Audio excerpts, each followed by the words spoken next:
Roberto, lo primero que te queremos decir es que estamos sumamente felices de poder compartir contigo esta actividad que es un acto de generosidad inmenso de tu parte y, y que bueno, que estamos encantados de que puedas participar con nosotros. Es como, El sueño del pibe es, Gaby. claro, cuando lo pensamos nos parecía una cosa muy loca y ahora nos parece tenerte acá bárbaro, porque hace tiempo que venimos hablando, desde diciembre que venimos hablando de Chacabuco y que venimos transitando por esta experiencia y nos parece algo que te queremos agradecer todos, y sé que soy la voz de todos los que están participando en esta actividad, que están todos sumamente conmovidos porque, bueno, por todo lo que estás brindándonos. Así que bueno, cuando quieran, se están uniendo algunos, vos no te preocupes que se van a unir a lo largo, porque no sé por qué la gente se desengancha, se engancha, teníamos a Willy. Hubo problemas para ingresar, Gaby. Yo tuve que reiniciar toda la máquina. Sí, varios les pasó. Te decían que el anfitrión pronto te dejará y nunca te dejaba. Entonces la gente está entrando. Quedaba como una asquerosa. Y que no pudimos, si hubiéramos abierto la actividad a toda la gente que quería entrar, no podíamos. Teníamos 200 personas en la pantalla, era imposible. Sí, claro. Ya sí somos una tropa. ¿Qué convocatoria tenés, Suárez? Ah, impresionante. Lo tuyo es notable.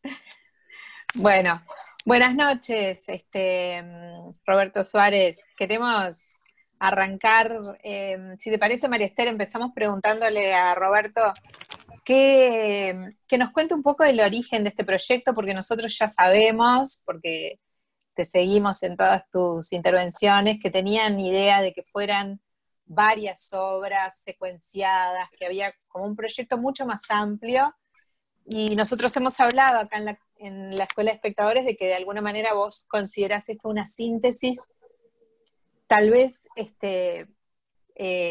condensación de sentido, síntesis en el mejor sentido, ¿no? No síntesis de acortamiento, pero a nosotros los espectadores nos faltan esos links con el gran proyecto, con la gran idea. Perfecto. Bueno, primero de todo, muchas gracias a ustedes. Es un placer estar acá.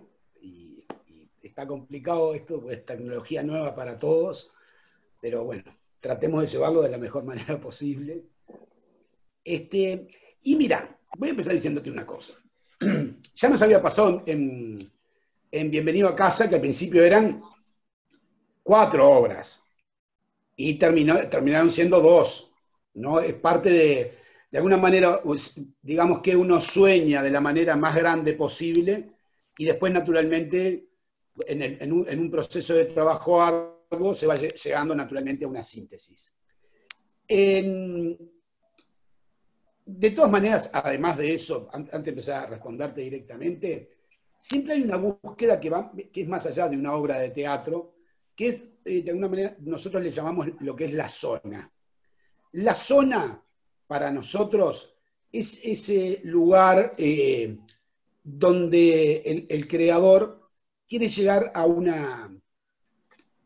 un punto de, como yo te dijera, de lo que soñó. Vos nunca soñás una obra de teatro completa. Vos a veces tenés un clima en la cabeza, o tenés una sensación, que muchas veces es después en el resultado teatral quizás dura 2 o 3 segundos.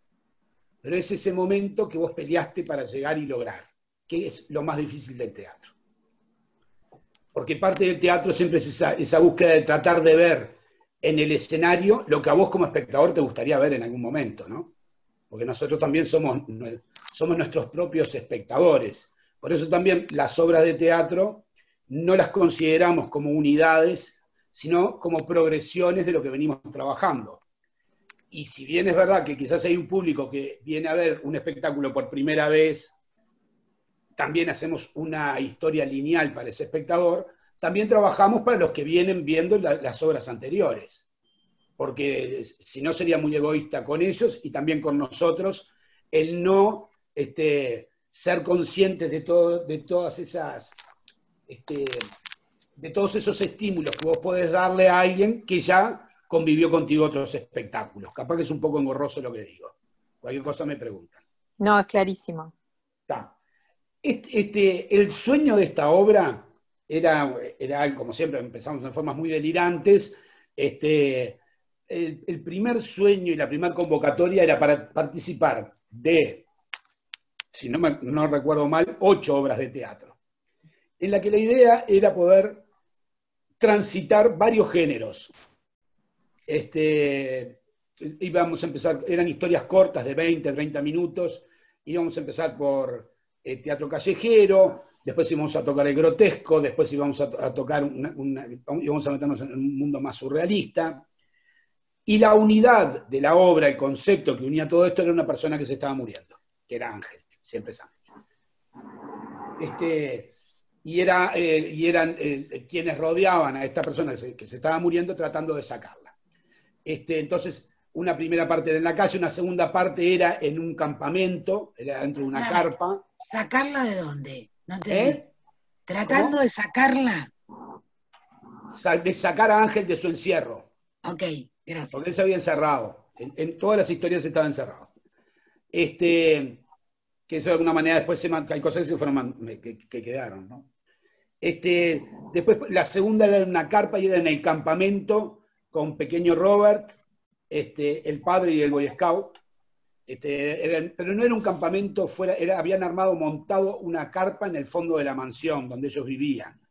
Entonces el público asistía al entrenamiento del pequeño Robert, que era frustrado, obviamente.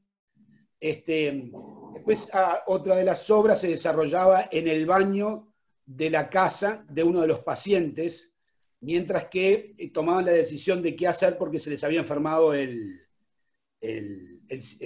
terapeuta, y ellos debían tomar una decisión entre ellos, y uno de los personajes les mentía a los otros y les decía que él iba a seguir adelante con las terapias con el permiso de Ángel, y comenzaba a ser una barbaridad con los otros. Bueno, y cada universo tenía su obra de teatro, digamos. Y así lo comenzamos a ensayar. Eso obviamente después nos sirvió de base, no solamente para solidificar los personajes, sino también para la progresión de la historia, que de alguna manera se mantuvo, pero con otros condimentos que fueron apareciendo. Y otros que perdimos, que eran muy lindos. Por ejemplo, el tema de las fobias. No hubo tiempo de hablar de ello. En un momento teníamos ganas de que hubieran tarántulas en vivo en el espectáculo y que se escapara una. Llegamos a trabajar con tarántulas, las conseguimos, hicimos un montón de cosas, pero bueno, no daba para todo porque se iba a volver algo demasiado delirante e inasible. De ahí de las tarántulas queda lo del padre que muerde como araña. Bueno, sí, no era con ellos, pero quedó eso.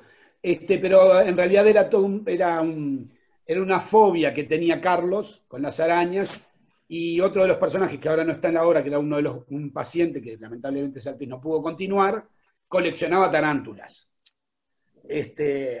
Y bueno, y ahí investigando habíamos llegado que el miedo a las arañas es uno de los miedos más populares del mundo. Y todas las historias que nacieron a partir de esa fobia que era maravilloso. Pero no había forma de que eso quedara en la obra. Sin embargo, igual en el pasado de los personajes, por haberlo ensayado y por haber vivido eso, esos miedos quedaron presentes.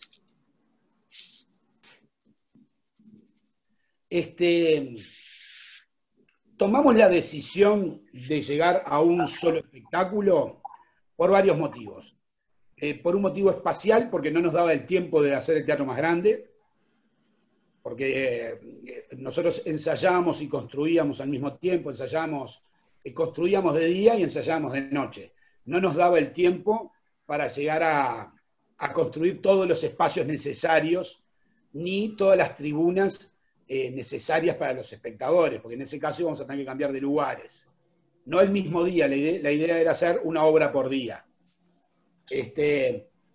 No ¿Y todas ustedes juntas. pensaban tener 8 escenarios distintos, 8 escenografías distintas? No, por más que estrenábamos una por mes, la idea, por ejemplo, si estrenábamos una obra en marzo, en abril se sumaba la segunda, en junio se sumaba otra. Entonces, pero claro, eso de logística era muy complicado, porque inclusive la escenografía tenían que ser desarmables. Y construimos como muy sólido siempre y eso nos dificulta. ¿Viste? Porque en ese caso se nos va de las manos, porque después para desarmar algo que ya hiciste, te lleva más trabajo a veces que hacerlo.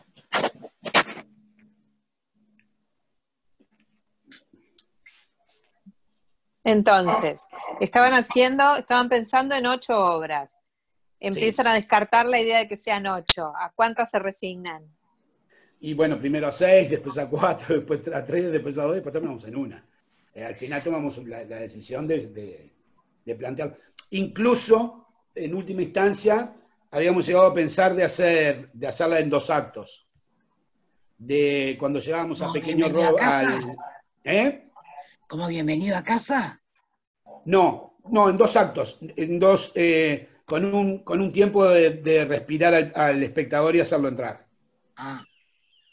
Esa fue la última opción, pero después también la descartamos y dijimos, no, nos la tenemos que jugar a hacerlo de una única vez, pues, si no ya nos iba a ganar la forma y no el contenido. Bien. Marister, ¿querés seguir vos o sigo?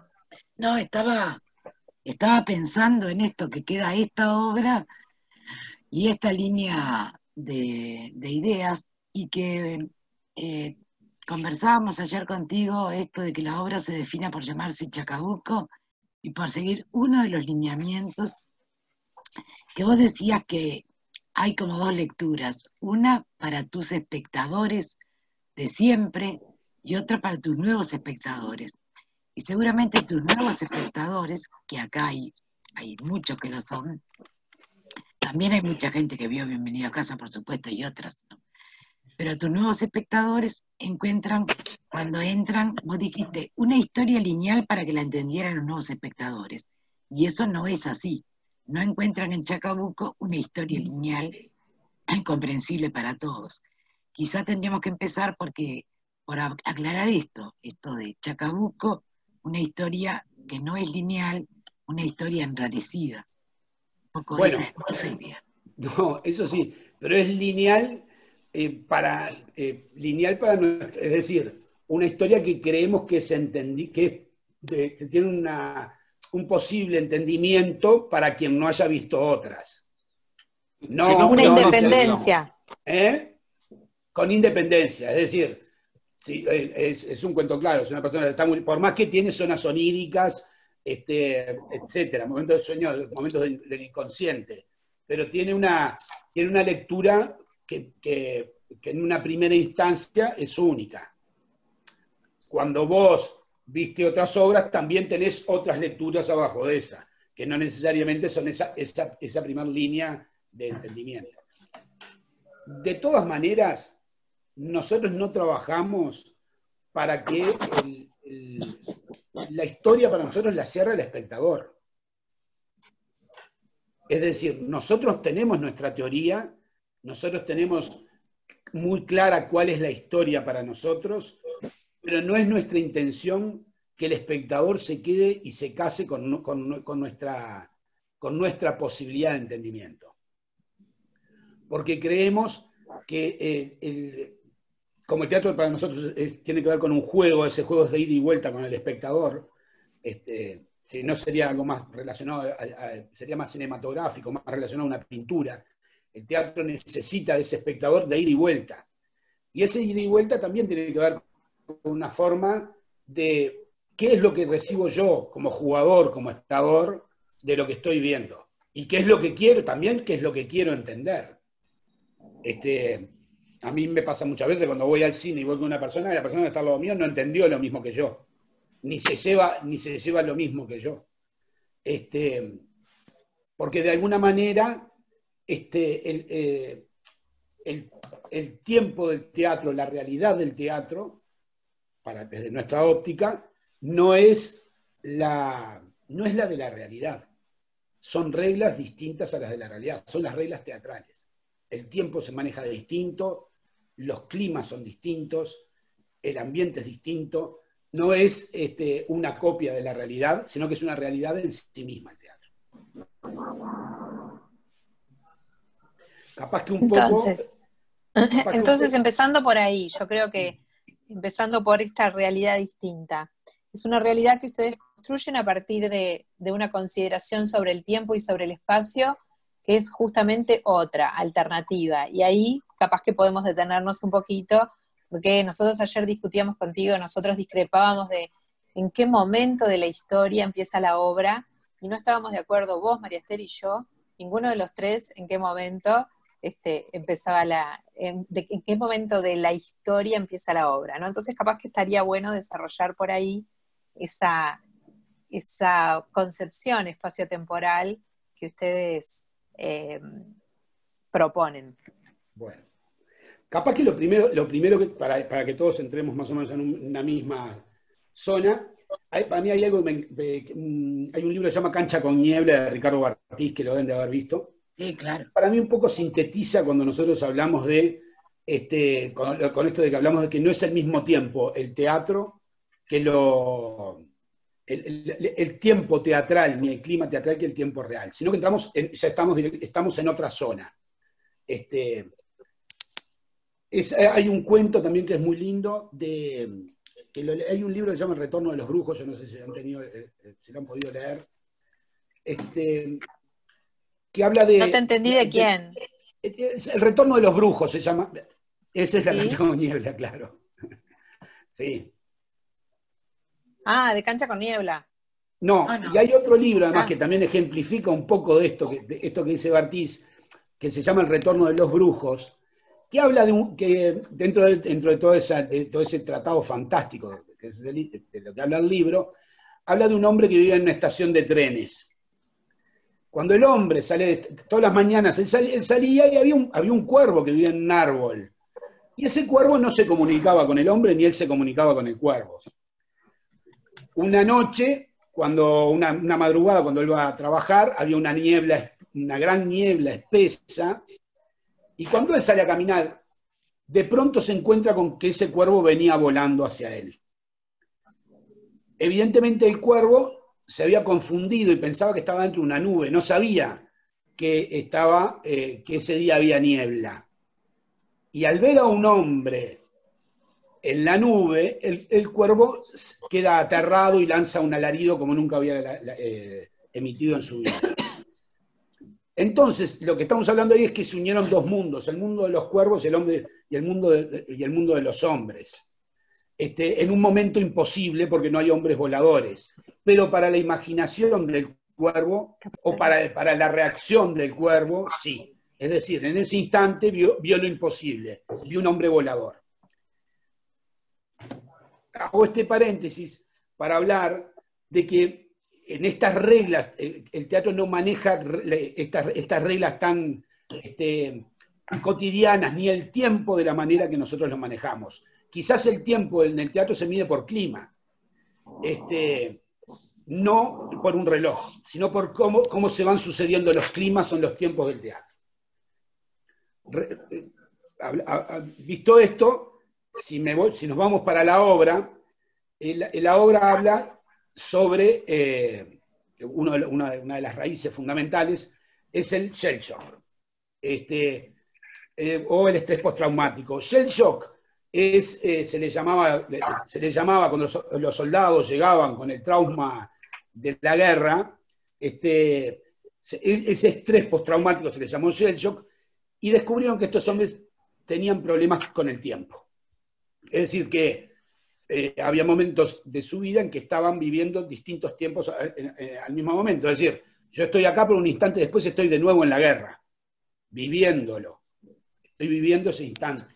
Es decir, se rompe de alguna manera la línea temporal. El estrés postraumático lo vivimos todos. Ayer un poco hablábamos, ¿no?, de que este tema de estar encerrados, de alguna manera nos va a dejar a todos en una suerte de estrés postraumático cuando termine esta especie de cuarentena o esta especie de mundo de de guerra o posguerra que estamos viviendo, porque no es natural en nosotros. Y algo nos va a pasar con eso, todavía no sabemos qué. La cuestión es, y yendo a la obra,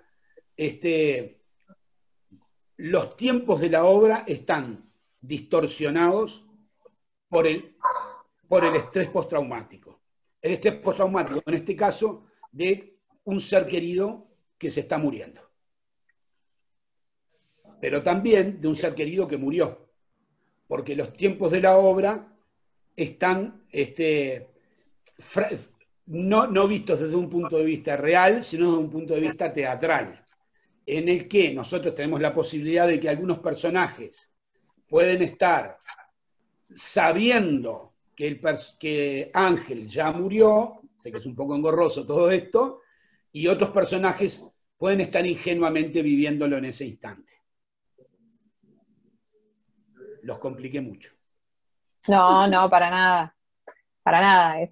La idea es que los tiempos pueden ser simultáneos, no necesariamente sucesivos, porque esto que vos decís que siempre se vuelve al momento que de alguna manera te marcó como el momento traumático.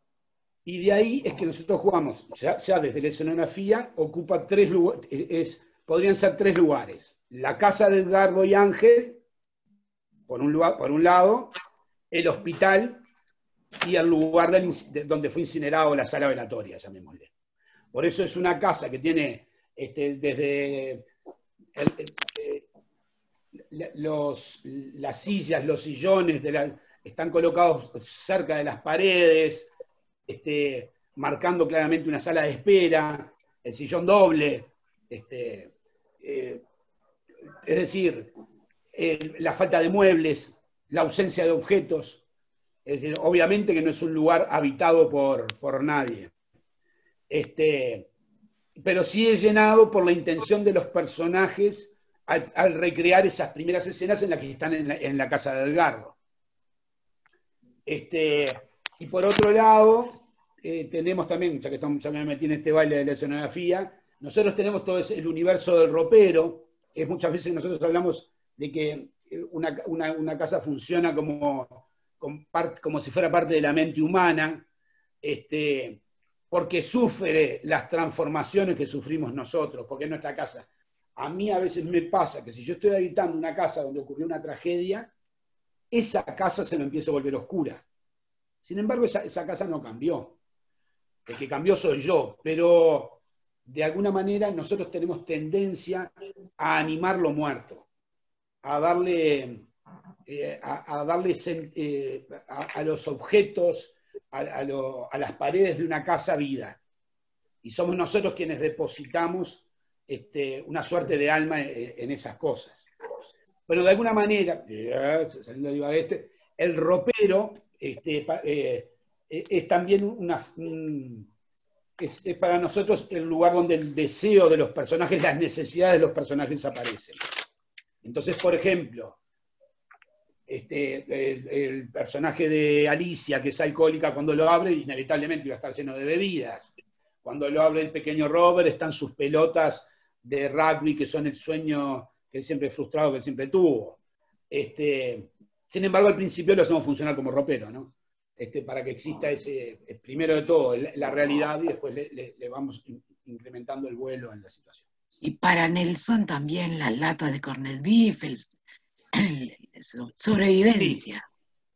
Sí, exactamente. Una cosa que no te preguntamos ayer y que hablamos hoy que te queríamos preguntar, en esta distribución del espacio que estás detallando, esta casa que construye quien la habita, ustedes llaman en el libreto cámara Gesell a la parte de arriba. Sí. No crematorio, sino cámara Gesell. Sí.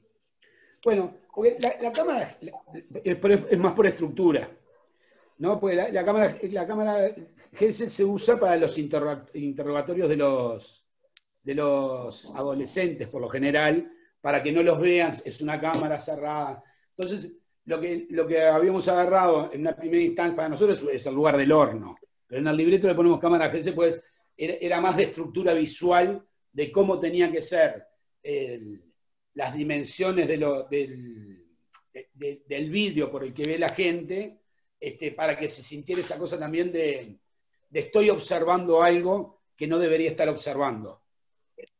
Como un voyeur. Por eso sí. está microfonado. Sí, sí, también, porque bueno, las cámaras Gesell usan esa cosa del micrófono que por un lado te da, yo estoy viendo algo que no debería ver, escuchando algo que no debería ver, pero por otro lado también... Tiene algo de aquella obra, Silencio, la de Bruno. Tiene algo, y nosotros ya lo habíamos usado también en Bienvenido a Casa. Por momentos usábamos, cuando entrábamos en las zonas más surrealistas, o donde el pensamiento ya se veía quebrado, microfonábamos las escenas. Y le poníamos una suerte de eco que lo sacaba el naturalismo. También para marcar con el sonido que no estamos digamos que hay escenas que tienen una correlación, por lo general todas las de la familia caminan en un hilo progresivo hasta que llegan a la cámara Gesell. Porque por más que continúa la historia en un hilo, ya están colocados en una zona más perturbadora, que quizás, y probablemente es la zona donde uno podría decir que es la negación de Chiara empieza a filtrarse en la historia. Es como si yo te dijera que el horno, yo no quiero ver al horno y se me empieza a aparecer, ya no es cocina, veo al horno. Es decir, empiezan a aparecer los elementos de la negación, se empiezan a filtrar. De la realidad, digamos. En realidad serían los elementos de la realidad.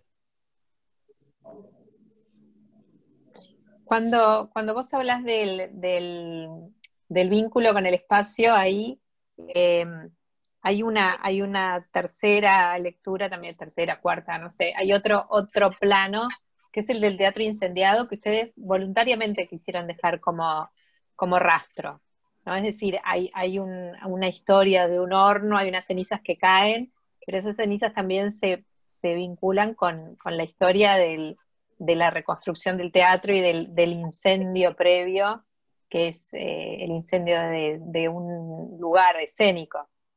Sí. Yo te voy a contar una cosa. Antes de ir al Odeón, en estas 10 obras, habían incendios en las calles que eran las que provocaban las cenizas continuas en todas las obras, ¿no? Cuando llegamos al Odeón nos dimos cuenta que estábamos íntimamente relacionados con ese teatro, porque estábamos hablando un poco de lo mismo, de alguna manera el Odeón pasó a ser para nosotros también ángel, como estructura física, ¿no? Ese lugar viejo, tirado durante... Vos fíjate, es un teatro que desde 1996 que se incendió, pasó al olvido, cuando hubo grandes promesas de que iba a ser reconstruido por el Estado, en su momento, ¿no? Es un teatro que estuvo tirado increíblemente, porque no era tan complicada esa reconstrucción. Me perdí a quién le estoy hablando. A ver, acá estás. No, te estás hablando a todos, no te preocupes. No, pero igual por lo menos miro uno, pues no me lo quejo. Entonces sí, está íntimamente relacionado con el trabajo, el Odeón, porque hubo como una sincronicidad. Pero tengo una pregunta. Esto, las cenizas, los incendios que se provocaban, el Odeón como lugar, se cruza acá, sí, con el horno crematorio, por cierto, pero también la ceniza de Hiroshima y Nagasaki. Sí. Por lo menos me pareció a mí eso. También. Bueno, Hiroshima y Nagasaki, no te vemos ahí, María Esther. No, ahora me vas a ver. Ah, está. Ahí me ves. Yo me acuerdo que te mandé, estábamos armando la historia y yo te mandé un mail a vos preguntándote eso. Hoy conté eso. Cuando empezamos a trabajar sobre la historia sobre el shell shock, a mí se me vino un recuerdo, cuando yo estaba estudiando teatro, que María Esther era mi profesora, y María Esther no se acuerda de esto, ella estaba hablando y me dijo que, le dijiste a toda la clase, algo así, porque yo no me acuerdo con exactitud, que después de la bomba atómica, el ser humano cambió. Cambió incluso hasta, no me acuerdo si eran estas tus palabras, obviamente no, esto es esa parte de imaginación, hasta genéticamente. Porque ese estado de estrés traumático que generó la bomba, por el solo hecho del hombre de saber que podía ser destruido en un instante. Es decir, que nunca más el tiempo tampoco fue real. Es decir, el tiempo es real, pero nunca más es el mismo tiempo con el que se vivían las cosas antes. Porque esa concepción de la muerte, de apretar un botón y que todo se destruya, pasa a estar presente en la mente de todos los seres humanos. Tú no me preguntaste si yo lo había dicho, me preguntaste cuál era la fuente. Yo dije que no recordaba ninguna fuente. Ahí va. Y entonces, mientras que estamos hablando sobre el estrés postraumático, dijimos, bueno, este hombre que tiene el coeficiente intelectual tan alto es quien debe hablar de la bomba atómica, ejemplificando el estrés postraumático de lo que está viviendo esta familia. Porque él ya sabe, porque él lo vive todos los días y es consciente de que el ser humano vive en una situación de trauma constante debido a esto. ¿Se entiende más o menos lo que estoy hablando? Clarísimo. Es decir, que para ustedes, para nosotros también, por supuesto, pero es decir, ya en la idea, en la génesis del espectáculo, estaba esta cantidad de capas superpuestas de significados que eran el estrés postraumático con muchas posibles lecturas hacia lo histórico, social, la humanidad, las historias individuales de los personajes y hasta digamos, el transcurso del propio teatro que iba quedando ahí como nosotros hablábamos de la idea de palimpsesto, ¿no? De rastro debajo de la estructura de la obra, de rastro como de otra materialidad que ya se sabía que estaba ahí, pero que ustedes la querían recordar, porque vos entrás y nosotros decíamos, ellos no le dieron un blanco de cielo raso blanco a la entrada y podían. Quisieron dejar ese rastro. Sí, la araña quemada. La araña quemada, exacto. Querían dejar el rastro del humo y del incendio para que hubiera una constancia ahí de que antes que eso hubo otra cosa. De alguna manera, sí. esta naturaleza de recuerdo y de reconstrucción del mundo, de un mundo otro, ya estaba en el propio, en la propia idea de instalarse en ese espacio. Que nosotros lo asociamos con Sebastián Santana, que usó los viejos afiches, los viejos programas para hacer los afiches, y eso también era palimpsesto, ¿no? Sí. Recuperar la historia del teatro y escribirla con una tinta que él nos contaba, muy amablemente nos contó, que se hacía la tinta china real, se hacía con el negro humo de algunas coníferas incendiadas. Todo es palimpsesto, sí. ¿No? Sí. Sí. Y bueno, Santana, que es un capo, cuando nos trajo los afiches, pues en realidad no sé si te llegó a mostrar más afiches. Sí. Vimos dos. Vimos claro, el del... Hay como 8. Pues la idea es irlo sacando uno por mes. Ahora frenamos con todo esto. Sí. Y nos contó el proceso, fue amoroso, porque le preguntábamos y con una generosidad también enorme. A mí me tocó coincidir con él en Animalia y en Mi Pequeño Mundo Porno, y me enteré ahí, pero de rebote, no lo sabía. Eso me enteré porque Rosita Pasello, una alumna nuestra que está acá, en algún lugar, nos contó que nos mandó una página de Santana en la que se contaba que había hecho el afiche de Bienvenido a Casa. Yo de eso no me acordaba, el programa. Sí, sí. Y él contó lo de los 8 afiches, pero no los vimos. Después te los pasamos. Sí, por favor. Sí, además él es, con Sebastián, desde que nos conocimos, encontramos una empatía absoluta en el trabajo y en lo estético.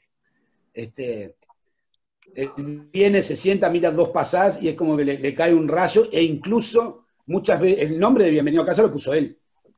¿En serio? ¿Sí?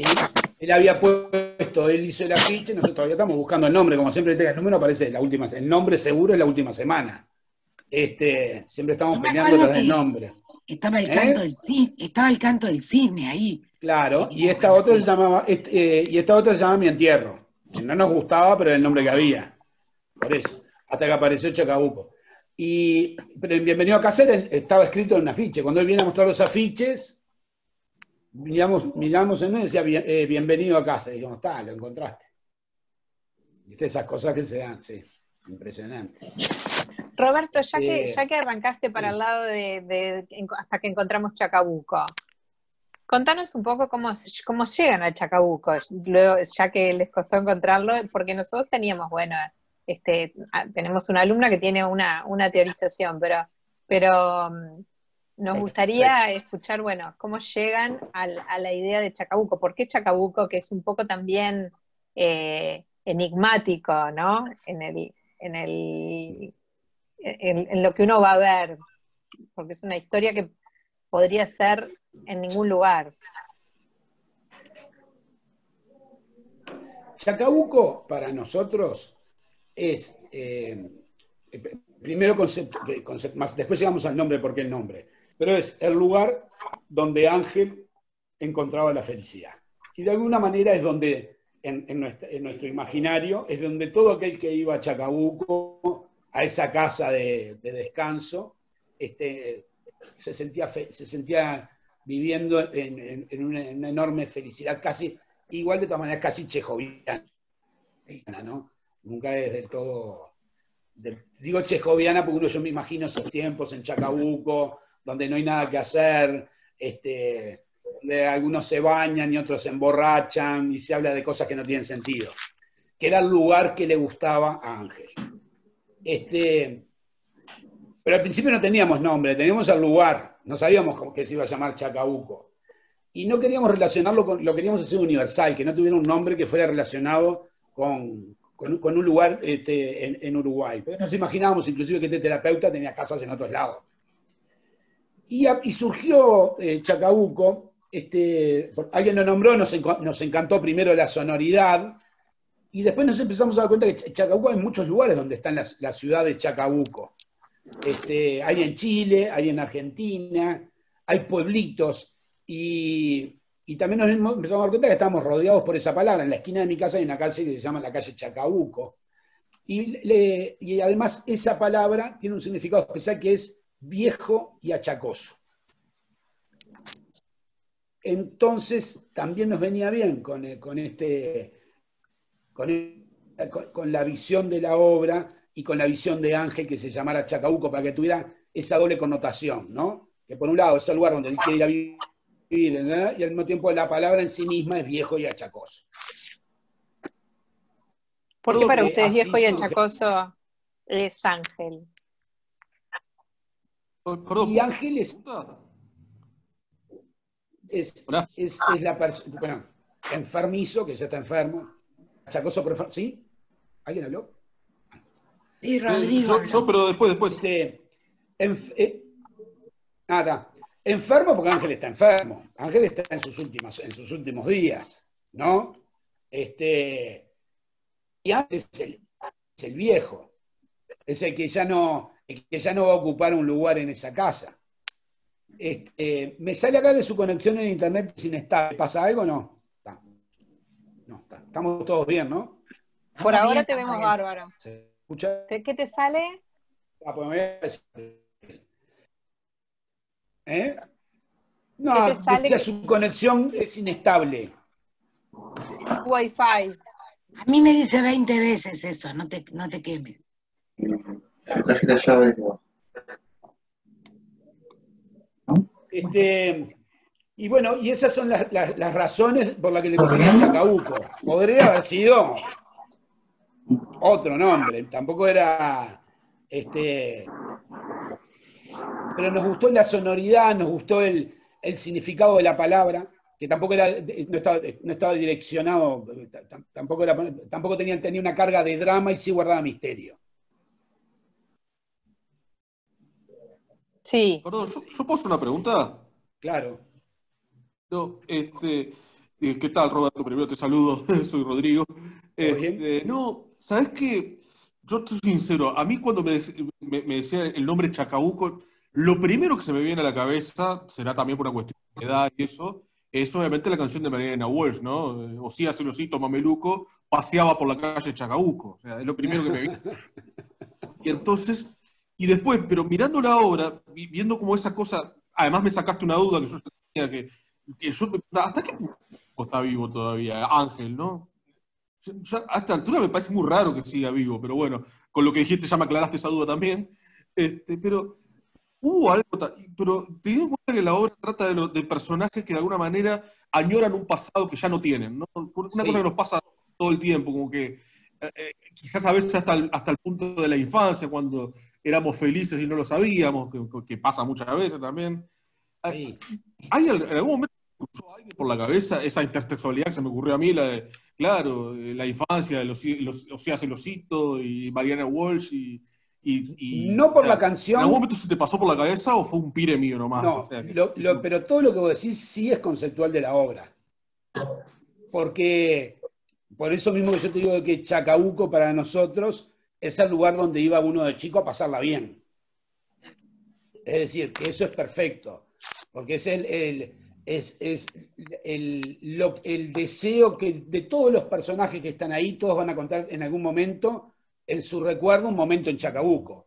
Cuando esta se cayó en la piscina, claro. Cuando este hacía esto, que la pasaba bárbaro. Todos vivieron en Chacabuco su gran momento. Pequeño Robert y Luisa. Pequeño Robert y Luisa, sus aventuras sexuales, claro. Pero lo de la canción nunca la relacioné. Miraos. Pero Igual el que cuando Osías va por la calle Chacabuco, elige todo lo que le gusta, pide todos sus deseos, y en la calle, claro, dice, quiero tiempo, pero tiempo no envasado, tiempo de jugar, que es el mejor. Bueno, nos viene perfecto. Quiere una pelota que haga gol, quiere una flor adentro de un raviol, todo lo que quiere está en la calle Chacabuco. Por eso Rodrigo hace un recuerdo de infancia. Perfecto. Una nueva razón para que se llame Chacabuco. Buenísimo, mirá, la encontré. Roberto, una duda que no podemos decodificar de la foto. Ángel, ¿está en la piscina final o no está? Un instante. Ah, ¿está un instante? Cuando se abre la puerta es muy fugaz. Está un momento parado de espaldas, ella casi no lo reconoce, y ella viene a hablarle, y ella se acerca al público inmediatamente. Y ahí él se va. Por eso está todo el día trabajando. ¿Cómo, perdón? No te escuchamos.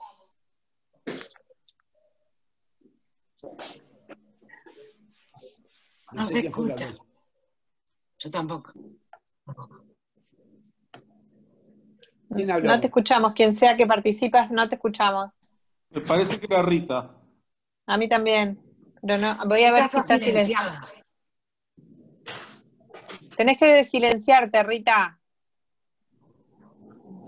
A ver si yo la puedo desilenciar. A ver, habla. Sí, pero yo no iba a preguntar nada. Ah, perdón. Dicen que no, yo estaba escuchando muy atentamente y fascinada, nada más. Perdón, que no te interferimos nosotros. Bueno, Marister, ¿seguís o sigo? No, venimos en un peloteo acá porque encontramos este título de Chacabuco, estas sonoridades, este mundo de paraíso perdido de Arcadia. Y también tú dijiste que querías que la historia implicara viaje, cruce, y los personajes que están en Chacabuco en el sentido espiritual de estar en un lugar, que lo recuerdan, que lo añoran, están ahora en ese proceso del cual habla Jorge al final de la obra, de la decadencia al final, y la necesidad de dejar ir, de soltar, de que Ángel también decida no seguir peleando contra la muerte y se deje ir, que suelte. Y por eso nosotros queríamos saber si cuando ese Chacabuco, porque en el texto de la obra dice, aparece Chacabuco, no dice aparece la piscina, sino aparece Chacabuco, y creo que por eso Gaby te preguntaba si Ángel llega a estar en la piscina, y yo me pregunté incluso si Luisa llega a estar en la piscina, ¿no? Es decir, ¿quiénes pueden regresar a Chacabuco y quiénes no? Chacabuco piscina, digo, ¿no? Sí, sí. Yo creo que hay en ese final, primero de todo, estoy totalmente. Estamos ante la máxima negación antes de que suceda de Luisa, que ni siquiera que sigue sin aceptar, cuando ya todos, diré que hasta los actores están cansados de actuar y quieren darle paso al final y a la muerte.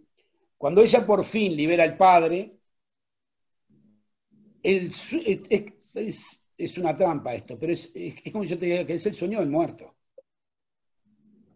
Es el muerto quien le presenta, el lugar de la belleza, que es el lugar donde todos queremos estar. Él no puede quedarse ahí, porque estamos digamos que estamos en la fantasía de quienes están vivos. Él ya no puede estar ahí. Porque si bien es una fantasía, él ya no va a hacer nada, ni siquiera fantasía. Él no tiene lugar para estar ahí. Ahora, sí, pero sí. También hay una transmutación temporal en que eso se vuelve teatral, al punto de que el reloj comienza a funcionar y la fugacidad del teatro se termina, y ya son los actores quienes están en ese fondo. Son los actores entendiendo que la obra está terminando. Por eso el final, las últimas palabras son: maldita fugacidad, maldito teatro. Se terminó la fantasía. Y la gente compra el pacto porque la gente aplaude ahí. El aplauso surge en la piscina, ¿no? Cuando Jorge habla. No, lo que pasa es un capricho ese, que yo quería hacer en La Madre. Yo necesitaba que la gente aplaudiera 2 veces, pues es una obra muy dramática. No quería que la gente se quedara con un nudo. Entonces necesitaba que el público liberara la energía en 2 instancias. Porque el discurso de Jorge, que si bien es absolutamente explícito para mi gusto, vuelvo a aclarar lo ya visto, creo que es necesario para muchos de los espectadores para que les termine de caer la ficha, más allá de que la hayan entendido emocionalmente. Entonces es una forma de que el espectador termine de liberar la energía y no se vaya con mala onda para la casa. Tú hoy dijiste que, hablando de la distorsión entre la historia y el relato, Gaby, silencia a Willy, que está haciéndole un ruido espantoso al teléfono. No es mi teléfono. Callate vos, te estoy viendo.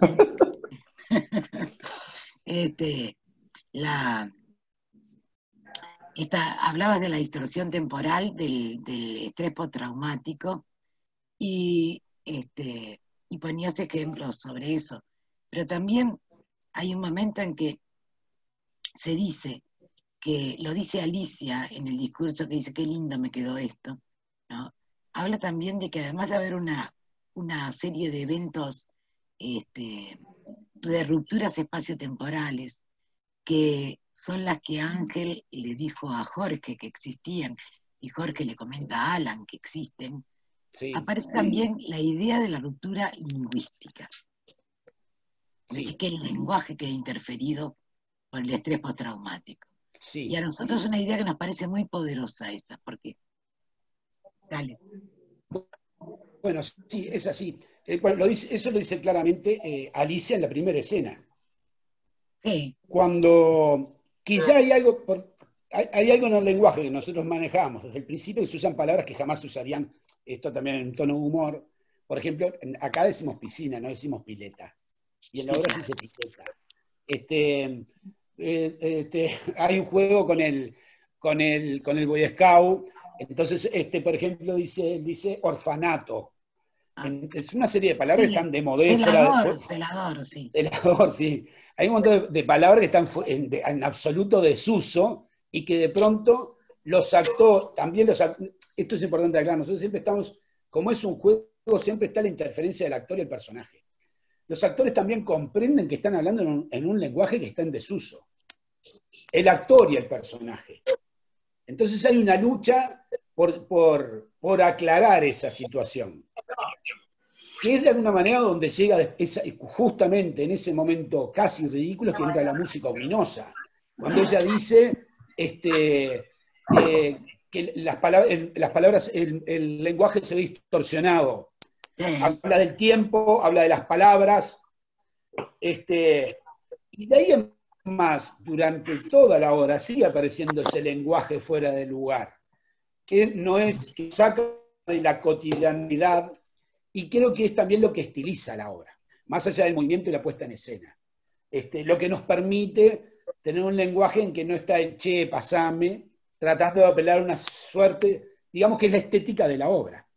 Es la lucha la lucha contra un lenguaje que tiene algo de sofisticado o no de sofisticado, sino porque es también que vienen desde antes, de lo antiguo. Se mezcla el pasado. Sí, yo, esto que dijiste, yo no, la verdad que para mí es una revelación. No me había dado cuenta del uso del lenguaje anacrónico, no así. Sí me he dado cuenta que había algunos términos como celador o eso, pero más bien lo había pensado por el lado de las dudas de Luisa, que dice pape, pape, papo, papá, o por el odio de Luisa hacia el pluscuamperfecto, al pasado en el pasado. Esas cosas me parecían interferentes con el uso del lenguaje, pero lo que tú me decís es eso como una marca estética de usar un lenguaje anacrónico, la verdad se me había pasado completamente. Vos nos dijiste, Roberto, que las cenizas aparecen estratégicamente cayendo en 3 momentos de la obra, ¿no? Y quisiéramos retomar esa idea de por qué esta decisión, por qué esa caída, digamos, esa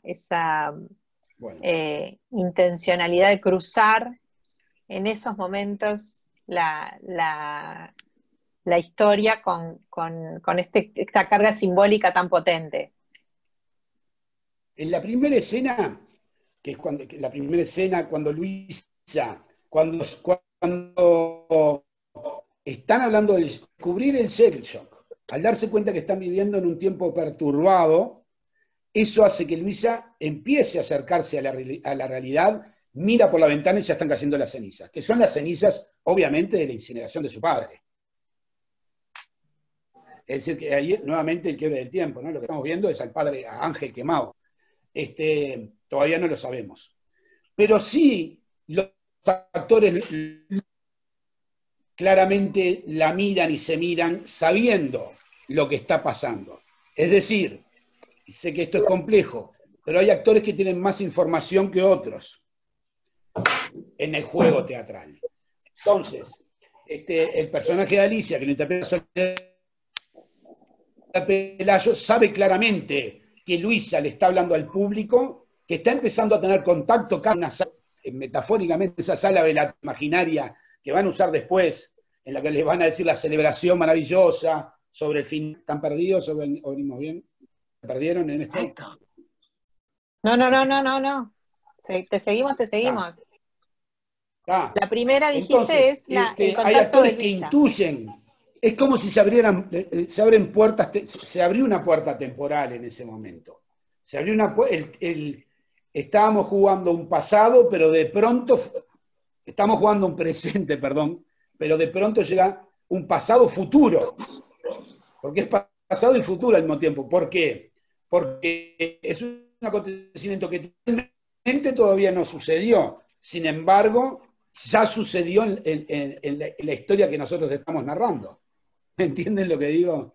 Es un poco entreverado.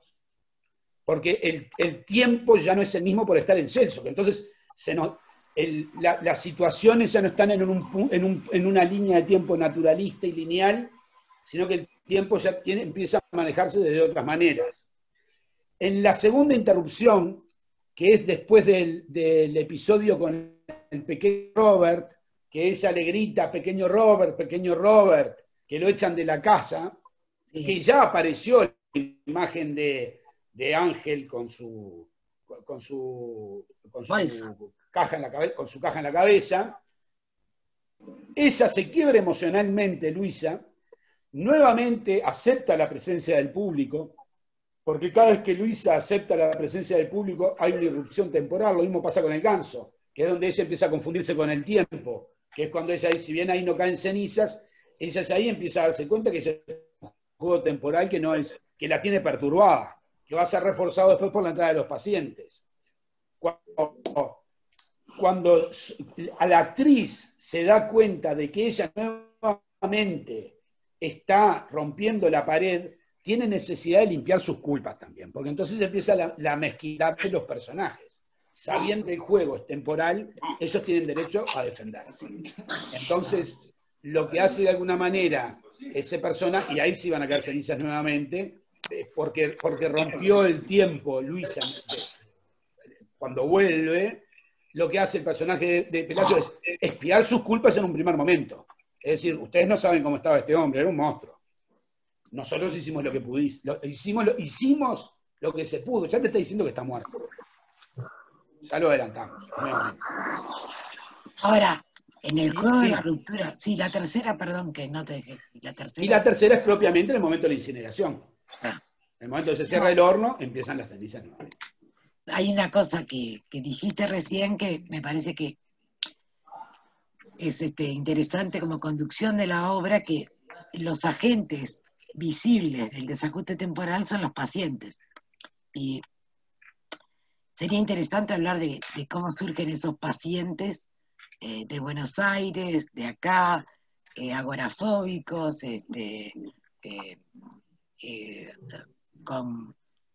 como quizás sea Carlos, separada por biomas de la humanidad, como quizás sea Olga, con una voz de mierda. Y toda esa sarta de carencias que los personajes tienen, que vos decías, todos tenemos una carencia, pero que parecen marcadas, ¿no? Tengo un agujero en la cabeza, tengo podrido la pierna, me hicieron un trasplante, pequeño Robert tiene 75 de cociente intelectual,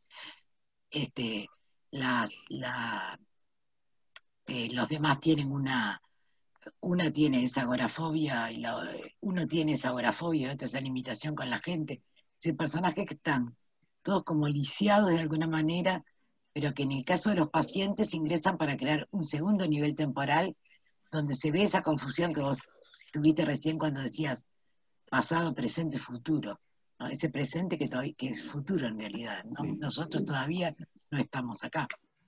En primer lugar, bien, más de forma estructural, los pacientes son el gran miedo de la familia, porque son ellos los que los separaron de Ángel. Ellos son el amor de Ángel, son la pasión de Ángel, son el trabajo de Ángel. Entonces, en ellos está depositado el miedo. Desde algún lugar, por más que estos son personajes frágiles, que no pueden generar, en realidad te tendrían que dar más pena que son en donde se deposita el temor. Es por eso que en la mente de Luisa son ellos, y además porque ellos tenían mucho contacto con Ángel, ¿no? Y Ángel es quien nos da el marco de inteligencia de toda la historia. Son ellos quienes ejercen los momentos ominosos en la mirada del universo de Luisa. Es quienes le convierten también en el universo ominoso, que en realidad ya lo habían hecho, que cuando escuchamos hablar nuevamente a Soledad Pelayo, A Luisa. No, No, Alicia. Alicia siempre dice deambulaban por la casa. Y ellos deambulaban por la casa. Y Edgardo, cuando habla de eso, sí, esta casa siempre fue un caos. Porque los pacientes eran quienes molestaban, quienes se entrometían en la vida familiar. Entonces ahí les depositamos esa carga especial que para la vista de los otros son quienes pueden traer las oscuridades a la casa. Que no son oscuridades de ellos, sino lo que depositan los otros en ellos.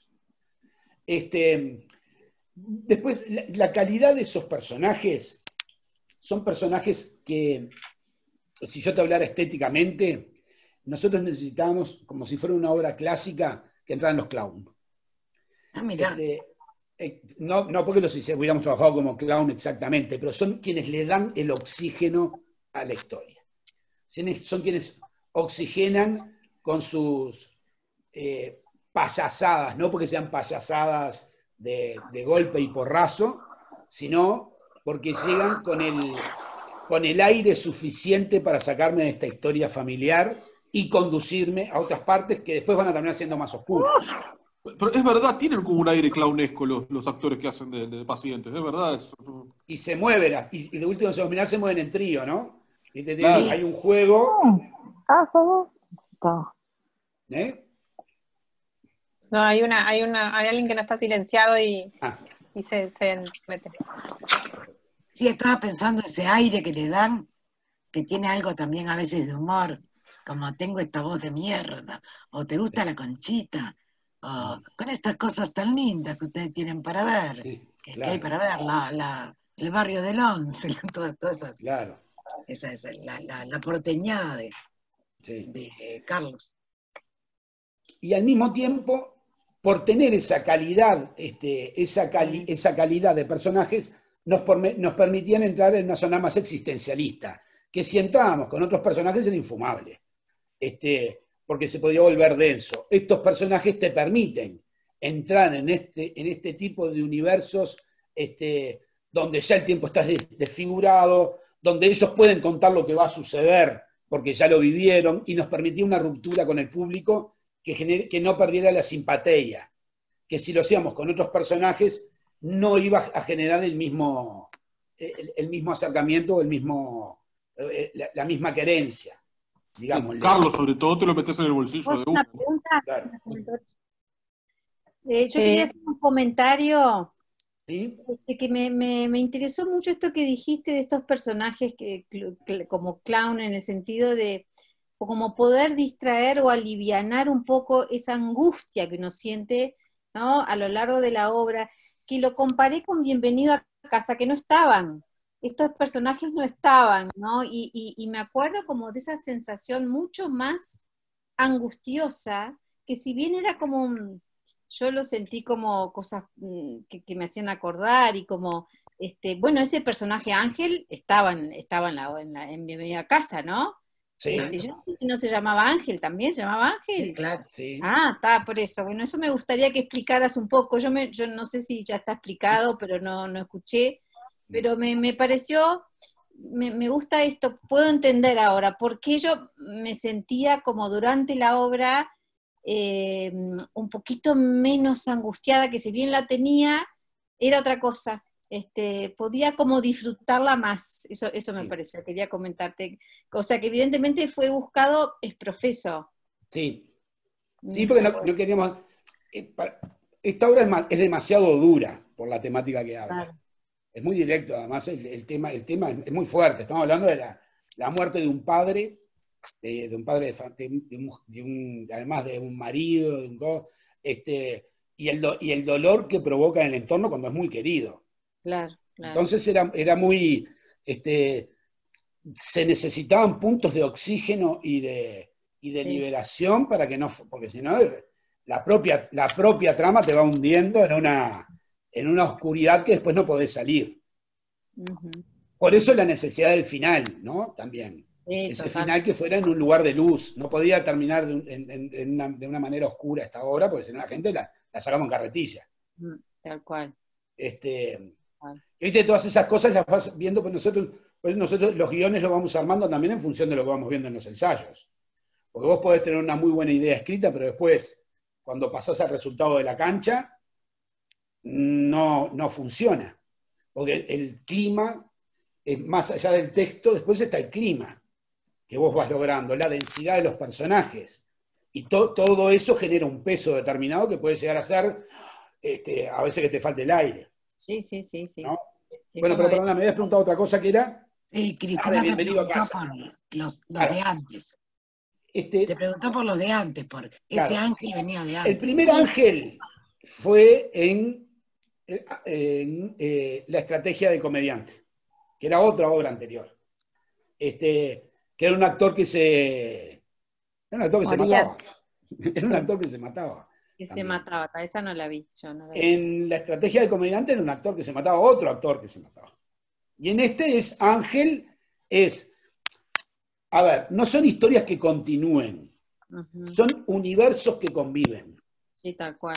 Porque no es la idea de que si vos viste una obra anterior vas a tener mayor información de trama, pero sí hay algo en la expansión de esos universos que yo te podría decir, y quizás esta obra está ocurriendo 2 cuadras para arriba de donde se desarrollaba Bienvenido a casa.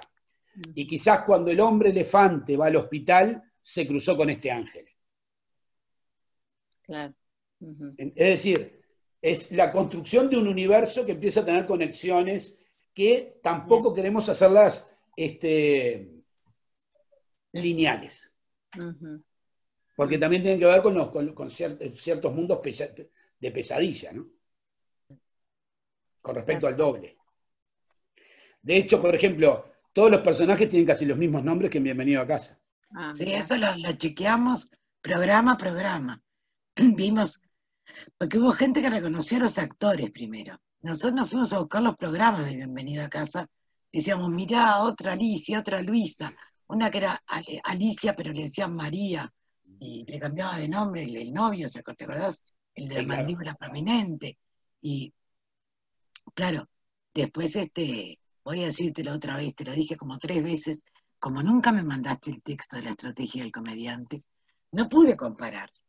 Pero claro, vos me dijiste cosas como que Hans y Gans venían de La estrategia, y yo sé que la idea no es continuidades, pero sí para la creación del universo, si uno está estudiando tu universo, interesa esa... Porque yo además trabajé con los actores situaciones ya vividas, pero no en la realidad, sino en la ficción. Entonces, la memoria emotiva de Luisa tiene que ver con algo real, porque esos gansos existieron de verdad. Ella los vio. ¿Me entendés lo que digo?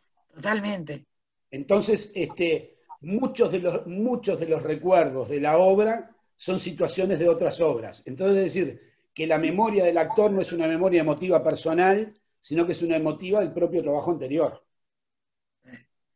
A mí yo sé que hubo situaciones, no importa cuáles, pero biográficas ahí en torno a Chiara y a su papá, que venían también a redundar en esta cosa de que la obra parecía confirmarse a sí misma y se volvía más ominosa todavía, ¿no? Imagínate para nosotros. Tremendo. Fue tremendo porque, claro, además estábamos muy cerca del estreno. Entonces, tuvimos algunas cosas, las alivianamos también. ¿Ah, sí? Sí, hicimos algunos cambios de escenas rápidamente para que ella pudiera sobrevivir al estreno. Claro. Porque incluso no sabíamos si iba a poder seguir adelante, porque ella también tiene un trabajo emotivo. Igual nosotros no trabajamos sobre la memoria emotiva. No trabajamos sobre ningún factor psicológico del actor, sino que trabajamos siempre sobre el juego. Entonces eso nos permitió poder seguir adelante. Stanislavski, va. No, siempre estamos jugando y siempre estamos mintiendo. El teatro como concepto de falsificación absoluta de la realidad. Por más que creemos en el juego. Nosotros sí confirmamos, sí vamos con el juego a muerte. Con Dolte.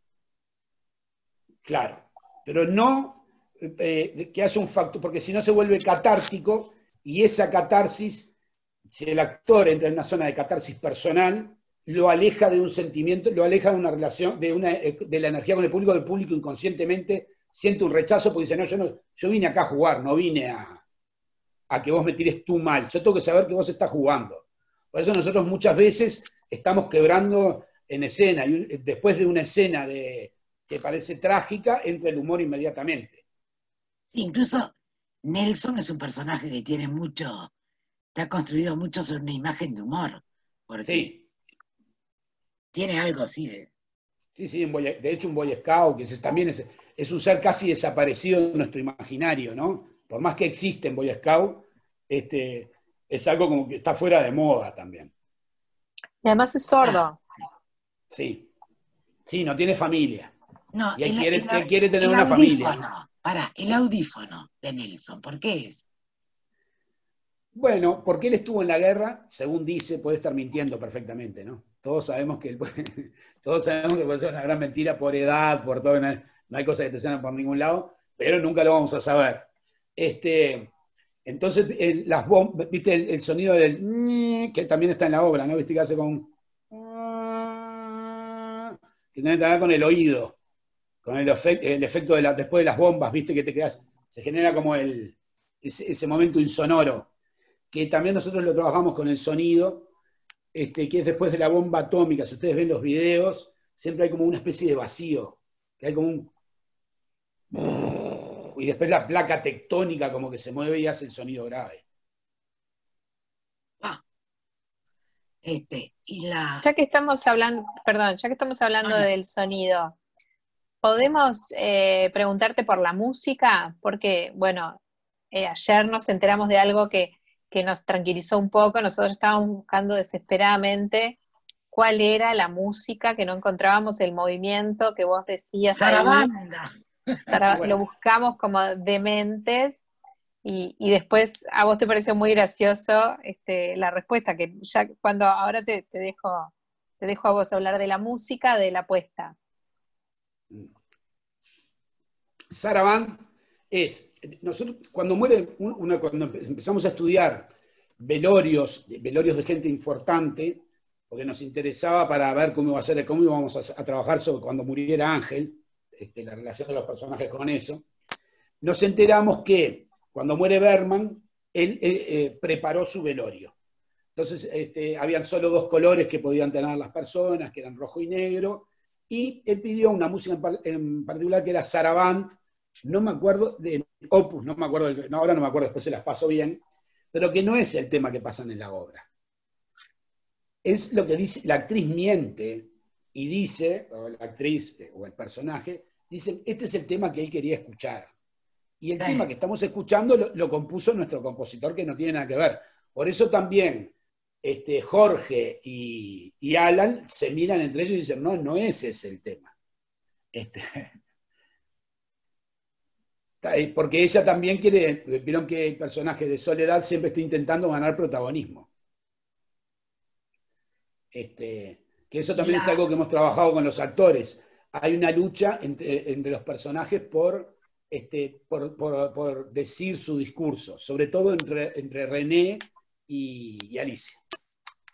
Sí, cuando le quieren recomendar a René cómo hablarle a Ángel y qué decirle y de qué manera hablarle, ¿no? Y René se resiste y dice, yo sé cómo le tengo que hablar. Claro. Y René siempre le copia el lenguaje a Alicia, ¿no? Le copia lo que dice. Es una agorera, me copia todo. Sí. Y el resto de la música, porque hay momentos en que inclusive hay personajes que hablan sobre esta música. Es inquietante, o sea, hay un momento en que la música funciona como un juego de adentro afuera, sí, para marcar la presencia diegética interna de la música, porque los personajes lo escuchan. Sí, bueno, y ahí también entra un poco lo que hablábamos hoy del clown, ¿no? Hay un momento que ellos rompen esos 3 personajes que se permiten, inclusive hasta destruir la obra. Porque, viste, en esa escena en particular, que creo que es la 3ª escena de ellos, incluso demuestran que están actuando, que dicen cómo estuve y se hacen una guiñada. ¿Quién puso esta música tan siniestra? Están demostrando claramente además que están actuando. Mientras que Luisa lo sufre, La música era de Bach. de Bach. Que es un hermoso tema, por otra parte. En un momento estuvimos tentados de ponerlo de verdad. Vos sabés que yo le dije a Gaby, esa zarabanda es de Bach, la teórica. Pero después, con ese opus encontré una de Corelli, y la escuchaba en violín, que no en piano. La escuchaba y yo decía, esto no es lo que yo escuché en la obra, claro. No sabía que nos estabas mintiendo ahí, vilmente. No Otra solo en cosa, eso. sí, no solo. Es interesante como Ángel, que vos decías es tan querido, es sin embargo tan prescindente, porque todos esos cortes que tiene la obra, les voy a contar un cuento que viene al caso. ¿No? Varios personajes cuentan un cuento que viene al caso. En los cuentos que vienen al caso de Alicia, ella cuenta la historia de su pareja, una mujer que se querían, ella quiso poner la prueba, empezó a tomar, empezó a llegar tarde, después se dio cuenta que él no la quería. Ella bailaba, tuvo un accidente que no sabemos cuál es, tuvo que dejar de bailar y él no la fue a ver a Copelia. Es decir, esa prescindencia. Y después está lo de Pequeño Robert, que francamente ya en el humor, que Ángel sí lo fue a ver al partido de rugby, a Pequeño Robert, y le dijo, no hay vuelta que darle, el que nace papito no llega corneta, y Roberto sabe que Pequeño Robert queda muy contento, dice, ay, por lo menos me fue a ver, ¿no? Digo, hay mucha prescindencia de parte de él, hay muchas heridas para sanar, y nosotros pensamos que el hecho de que sea Copelia lo que bailaba Alicia está directamente vinculado a lo ominoso y al hombre de arena, ¿no? Como discurso freudiano. Sí. Bueno, primero todo, Ángel, cuando nosotros empezamos a trabajar sobre la figura de Ángel, la habíamos idealizado en un momento. Entonces Ángel era tan bueno que directamente se nos empezó a caer un huevo, con perdón de la palabra, ¿no? Entonces nos dimos cuenta que para que realmente fuera inteligente nosotros necesitábamos que este personaje no fuera políticamente correcto, para que tomara una dimensión real. Entonces ahí es cuando creamos a un Ángel que es, por un lado es querido, pero por otro lado es odiado. Y eso hacía que, y sobre todo trabajamos eso con él en presencia, porque cuando él entra a escena, por momentos lo querés y te apiadás, pero también te das cuenta que él tiene un carácter que es en esa pequeña escena que tiene, en ese presente, que es un tipo que es ambiguo, como todos nosotros. Entonces eso es lo que nos empezó a dar una realidad de él. Porque además lo que queríamos es que la óptica de cada personaje, porque vos fíjate que hasta René, él le dice, siempre, a vos siempre te odié, no, a Soledad dice siempre te odié, y a ella le dice, Nunca te quise. Yo nunca te amé. Vos siempre estuviste atrás mío, yo te dejé y nunca te amé. Él les dice la verdad. Él no les está mintiendo, él siempre viene diciendo la verdad, lo que le da un carácter más, él no tiene piedad. Que era un tema, pero preferimos nosotros crear un personaje de esa envergadura que jugárnosla a un héroe. Pues si hubiéramos hecho un héroe de él, todo se volvía un poco más paloma, se volvía todo mucho más, más ingenuo. Y necesitamos crear una presencia que vos pudieras verla reflejada quizás en un padre o en un tío o en un pariente que tenga una cercanía con el espectador. Porque lo perfecto se aleja demasiado. Sí. Pero no me acuerdo de qué estábamos hablando. Hablamos empezamos por el tema de que Ángel, si bien vos decías al principio, era un personaje muy, muy carismático, muy querido, yo te decía que tenía unos aspectos bastante tenebrosos porque se introduce... lo de Copelia. De Copelia, claro. Bueno, Copelia, sí, en todas las obras que trabajamos nosotros, que tienen esa punta sobre la ominosidad, pero que tiene que ver un poco con lo que hablamos hoy, que es ese instante, ese momento de la obra en que nosotros le llamamos la zona. Volvemos a la zona. Porque una obra de teatro no solo está cargada de humor, risa, drama. Hay otras, yo considero que el teatro además maneja otras zonas menos exploradas que tienen que ver con esas sensaciones traídas de la niñez. El teatro siempre, por algún motivo, nos lleva al juego y nos lleva a un juego infantil. Para mí es una sensación personal, es que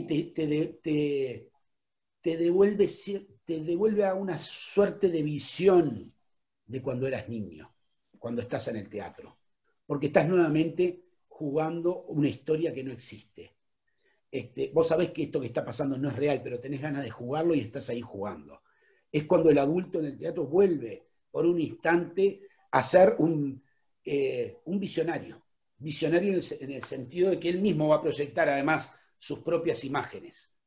Interior no es, a vos no te van a dar todas las imágenes, vos vas a reflejarte en otras que vas a sacar de tu mente. Entonces, la historia de Coppelia, que también eso es muy pequeño dentro de, porque en realidad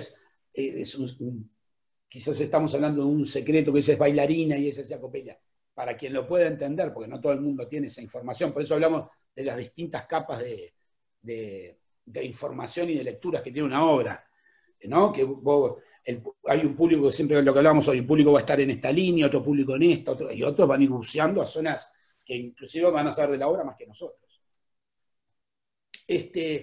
Esa Coppelia nosotros ya la habíamos trabajado, esa imagen de Coppelia, en una obra que habíamos hecho en la Comedia Nacional, que Soledad estaba, que se llamaba El hombre inventado. El hombre inventado. Que ella sí jugaba que era una muñeca y bailaba con una muñeca. Y era la danza de Coppelia, nosotros le llamamos la danza de Coppelia. Que Coppelia es un libro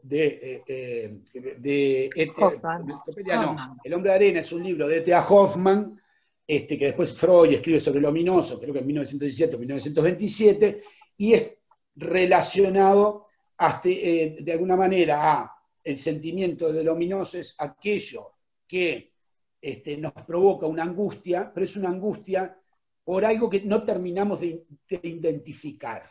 No llegamos al terror, es una angustia infantil. Entonces muchas veces habla de la presencia del doble, el alma en el objeto, por lo tanto si el objeto tiene alma, quizás el humano no, el encontrarte con una persona, la locura tiene que ver con lo ominoso, las sombras, la proyección de la sombra, es decir, bueno, un montón de factores.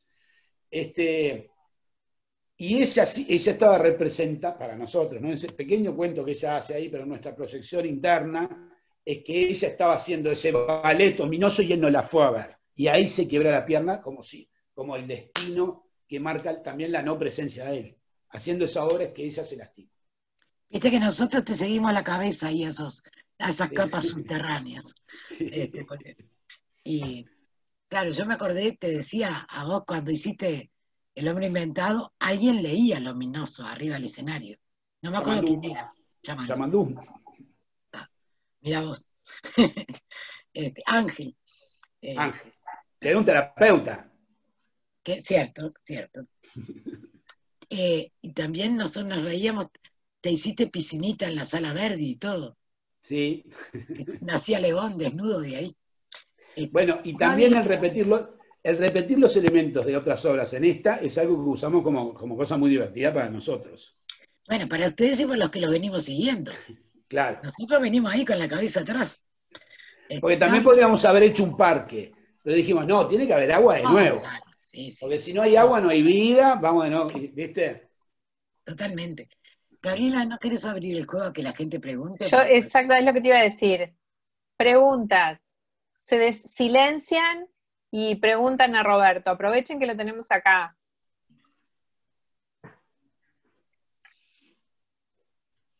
No se sientan mal. A uno, muchachos, a uno. ¿Se puede? Sí, Rita. No sé cómo se pide la palabra. Así ya estás. Ah, bueno. No, mira, quería decirte que todo esto a mí me ha resultado muy bueno y además casi mágico, te diría, porque me ha sumido en una cuestión casi onírica, porque me metió adentro de un hecho teatral, es decir, no en una obra de teatro, sino en un hecho teatral, y me tiene realmente muy fascinada. Y lo que tú hablabas del hilo, de ese hilo que lleva hacia atrás, es decir, a mí, por ejemplo, es decir, el que haya alguien llamado Ángel, como en otras obras, me transporta además a Los Ángeles, en la terraza, en la azotea de la Quinta de Santos, en el bosque de Saya, y ya empiezo a transitar desde ahí. Pero empiezo a transitar por una serie de hechos teatrales que me marcaron mucho. Después había, no, tengo muchos lugares donde me puedo encontrar con una y otra obra. Yo te aclaro que yo soy completamente ciega, o sea que no lo era en aquel momento que vi el bosque de Saya, pero ahora sí lo soy, pero con todo esto estoy totalmente con la cosa visual totalmente iluminada. Y entonces me acuerdo de otra cosa que me acuerdo muy claramente, es de una obra tuya en la parte baja del circular, donde había un artejado y el juego eso de quién estaba dentro y fuera de la jaula, ¿no? Rococó Quillo era esa obra. Y que además tenía algo trágico, mi recuerdo es que tenía algo trágico, pero ese hilo no lo puedo enhebrar eso, porque no me acuerdo además de la obra, más que esa cosa que me quedó de la cosa como trágica y la cosa del adentro y el afuera de la reja.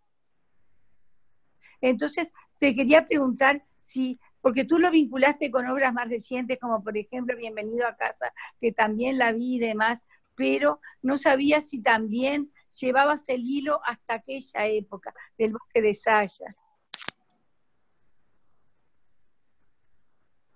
La verdad, mira, lo que pasa es que hay algo en que me fue pasando a mí también y a los del grupo que veníamos estando, que nosotros sentimos un quiebre después de la estrategia de comediante, cuando se sumaron al elenco también otras personas, como ser Gustavo Suárez, Mariano Prince, después llegó Chiara, como que también el elenco fue la memoria del grupo, no es la de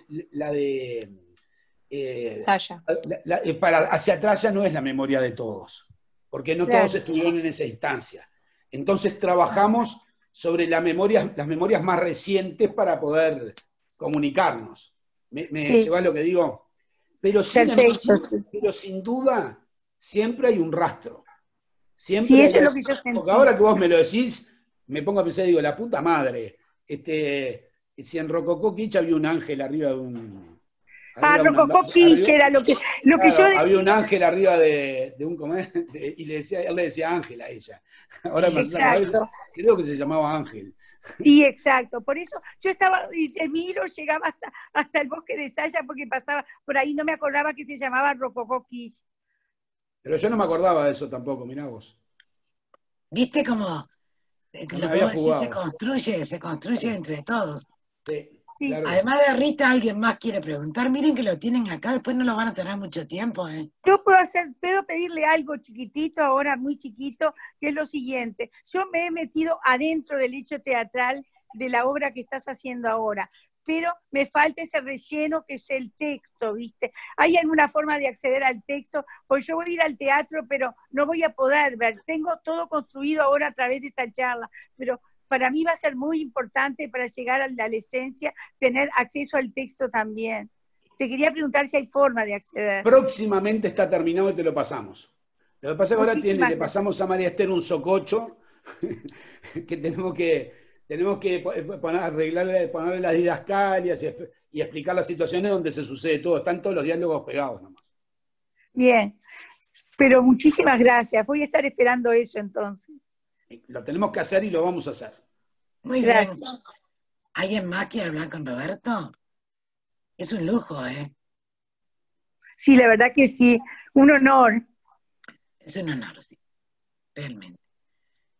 No sé si... Porque en este grupo hay excelentes espectadores, incluso está, mira, un casillero para arriba de vos, está la alumna que estuvo teorizando sobre Chacabuco con otra etimología, que no es la que tú manejaste, Adela.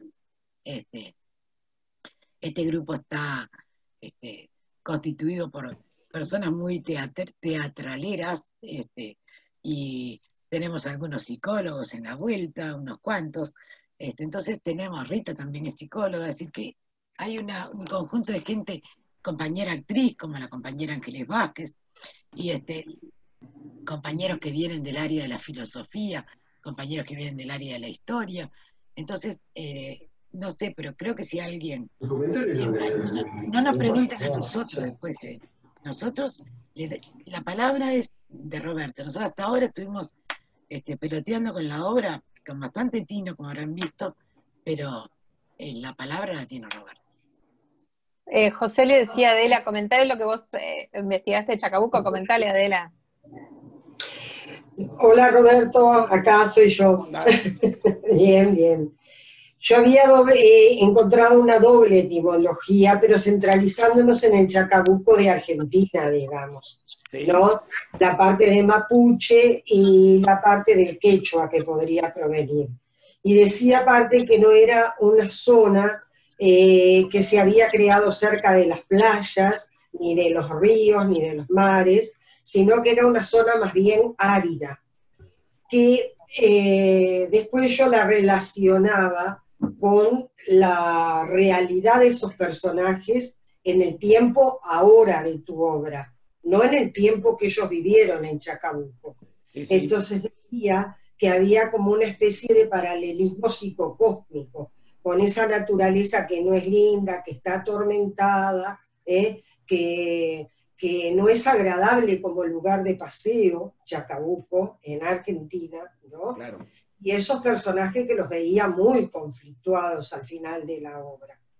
Y realmente me preguntaba si esa piscina pertenece al tiempo actual, el ahora de la obra, o porque ahora no es dadora de felicidad, decía yo en lo que había escrito, ¿verdad?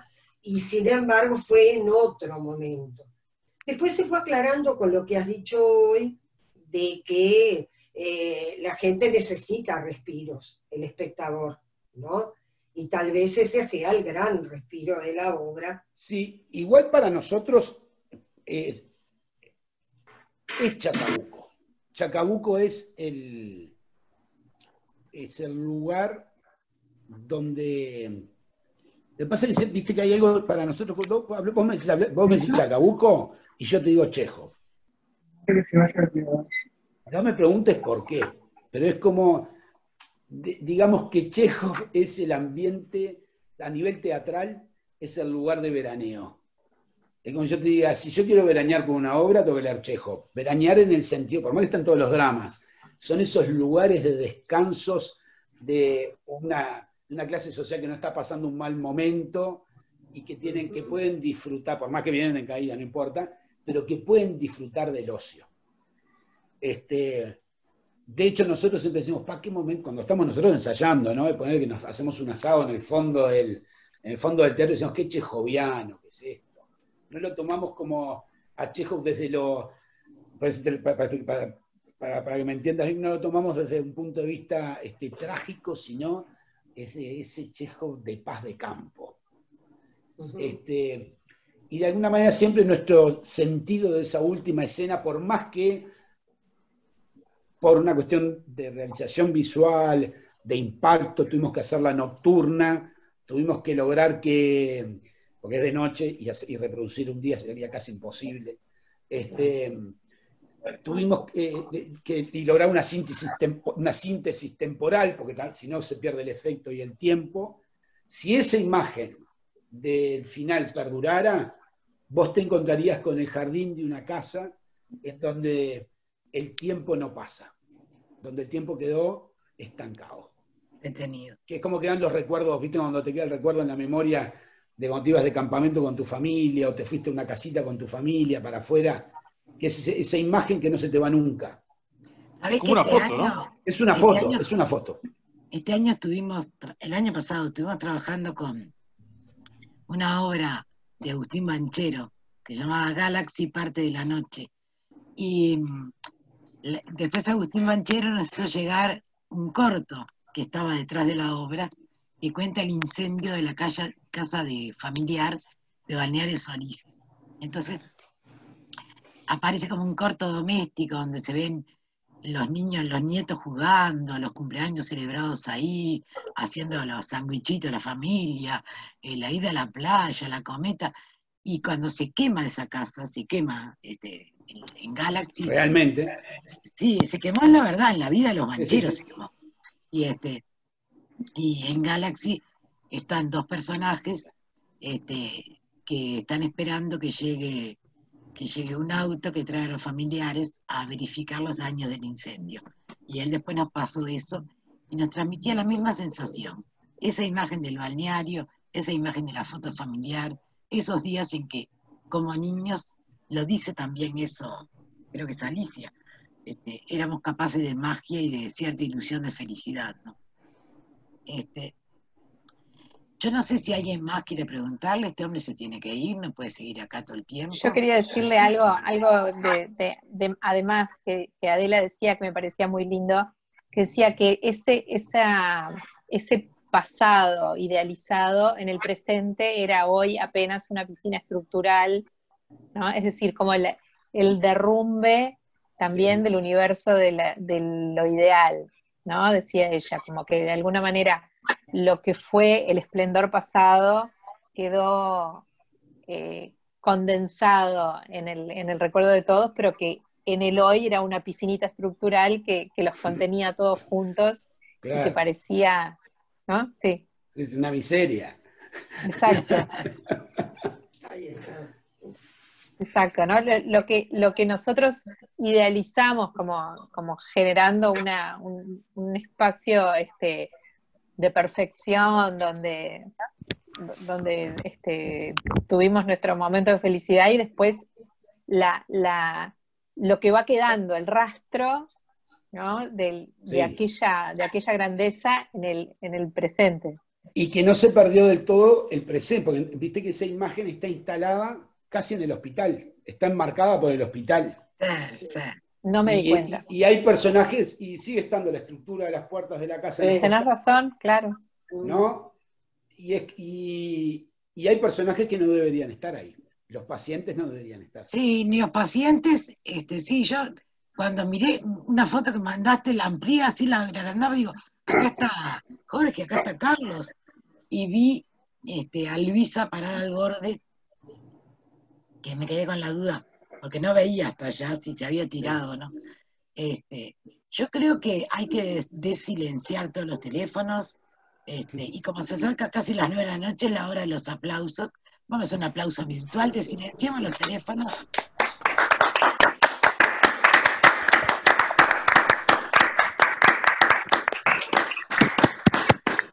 Gracias, Roberto Suárez. Gracias a ustedes, pasé divino. Gracias, nosotros también. ¿Qué te imaginas? Yo lamento que no te haya... Bueno, voy a terminar la reunión no sin antes volver a agradecer a Roberto la infinita paciencia, generosidad, el tiempo, la energía que le pusiste. Ni te preocupes, pasé bárbaro. Gaby. Y le tendrás que regalar un libro electrónico esta vez. Claro, es cosa que estaba pensando exactamente lo mismo. Siempre regalamos un libro en la Escuela de Espectadores, pero nos quedamos ahí con el... Sí, a mí me regalaron un libro hermoso. ¿Cuál te regalamos? Me alegro. Ya te lo traigo. Acá están saludando varios compañeros. Me gustaría decirle algo, si es posible. Sí, yo querría que vuelva Roberto con el libro. Sí, claro, que está saludando a varias personas. A buscar el libro. Dando gracias a varias personas acá. Gaby, tendríamos que pedirle un lugar para hacerle llegar el libro, ¿no? Sí. El mapa y el territorio. ¡Ay, sí! ¡Qué divino libro! Hermoso. Es realmente hermoso. Hermoso. Gran libro. Che, te están lloviendo mensajes acá en el chat. Un crack como siempre. Muchas gracias, Roberto. Gracias a todos, etcétera. Lilian quería hacerle un comentario. Yo quería decir una cosa después. Adelante. ¿Qué les quieren hablar? Bueno, lo mío es muy corto. Yo lo primero que quería decir es que no es que no tenga preguntas ni comentarios, es que estoy choqueada, es que estoy impresionada. Supongo que dentro de unos días podré reaccionar y ahí me surgirán más comentarios. Yo solamente quisiera mencionar una cosa de la cual no llegamos a hablar en especial, pero a mí me pegó como un golpe en la cabeza la escena del pollo. En realidad no es la escena, pero la imagen me pareció tan fuerte, representativa, tan, digamos, distinta, que realmente, además de las enormes gracias por todo, gracias por esa escena. Gracias, Lilian. Ángeles. Bueno, yo te quería saludar. Un día les voy a contar de dónde viene esa historia del pollo. Te decía que era para saludarte. Soy amiga de Yamandú Cruz. Tuve la suerte de trabajar con él en El silencio fue casi una virtud, allá por los 90, pero hemos seguido siendo amigos. Ángeles es actriz de Galpón.